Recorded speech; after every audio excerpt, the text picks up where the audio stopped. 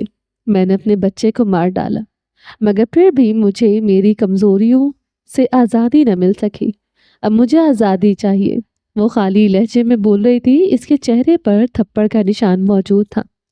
ابراہیم گولڈبرگ کی بہن اس کے لیے تذلیل کا سامان بنی تھی۔ وہ بہن جس پر اس کو غرور تھا، وہ ابھی تک شوق اور صدمے میں تھا۔ اس سے پہلے کہ وہ آگے بڑھ کر سارا کو مزید کچھ کہتا، سیڑھیوں پر گارڈ آیا۔ وہ اس کے لیے کوئی پیغام لایا تھا۔ ابراہیم ایک نگاہ سارا پر ڈالتا وہاں سے نکل گیا۔ وہ چلتا ہوا اپنے آفس میں پہنچا تو وہاں پہلے ہی ایک سیاسی شخصیت کو دیکھ کر ابراہیم کے جبڑے تن گئے۔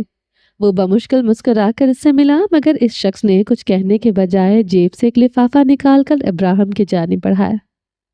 یہ کیا ہے؟ اس نے الجھ کر دیکھا۔ تمہارا استعفیٰ۔ کیا؟ ابراہیم کی آنکھیں پھیل گئی۔ تم صرف دستخط کرو گے؟ اس آدمی نے پین اٹھا کر سامنے کیا۔ ابراہیم نے پیپر پڑھا تو اس تحریر کو پڑھ کر ابراہیم کا دماغ شل ہوا۔ میں ابراہیم گولڈبرگ اب مزید اپنی پروفیشنل ذمہ داریاں نہیں نبھا سکتا، کیونکہ میری رپورٹس کے مطابق میں دماغی طور پر قابل نہیں رہا۔ میں اپنی ذمہ داریوں سے سبکدوش ہوتا ہوں۔ واٹ از دس؟ وہ غیر یقینی سے کررایا۔ اس پر دستخط کر دو اور اپنا ایک جعلی میڈیکل بنوا کر اس کے ساتھ اٹیچ کرو، جس کے مطابق تم دماغی طور پر اپنی ذمہ داریاں نبھانے کے اہل نہیں رہے۔ کیا بکواس ہے یہ؟ میں پوری طرح اہل ہوں۔ مجھے کوئی دماغی بیماری نہیں ہے۔ میرے ساتھ ایسا کیسے کر سکتے ہیں آپ لوگ؟ میں نے اپنی ساری زندگی اس ادارے کو دے دی ہے۔ اب مجھے اس طرح لا تعلق کر کے، میری قربانیوں کو نظر انداز کر کے مجھے اور میری محبت کو فراموش کیسے کیا جا سکتا ہے؟ اس کی آواز بلند ہوئی، آواز نیچے۔ تمہاری بہن کی رپورٹس پوری بنا کوار سال کی جا چکی ہیں، اور تم اور تمہاری بہن ہمارے دائرے پر ایک داغ ہے۔ ایسا سکینڈل ہم لوگ ابھی افورڈ نہیں کر سکتے، جبکہ ہم جنگل میں ہیں اور ہمیں ہر طرف سے مدد چاہیے۔ اس لیے خاموشی سے اپنی بہن کو لے کر ایک طرف ہو جاؤ۔ وہ اس وقت بچی تھی، اور کیا کر دیا اس نے؟ یہ سب عام ہے۔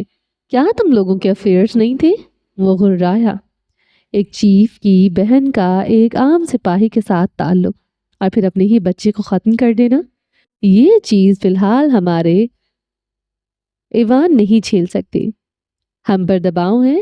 جو چیف اپنی بہن کی غلطی کو نہ کور کر سکتا، وہ ہمارے اتنے بڑے ادارے کو چلانے کا اہل نہیں ہو سکتا۔ ابراہیم نے مٹھیاں بھیج لی۔ کچھ دیر بعد اس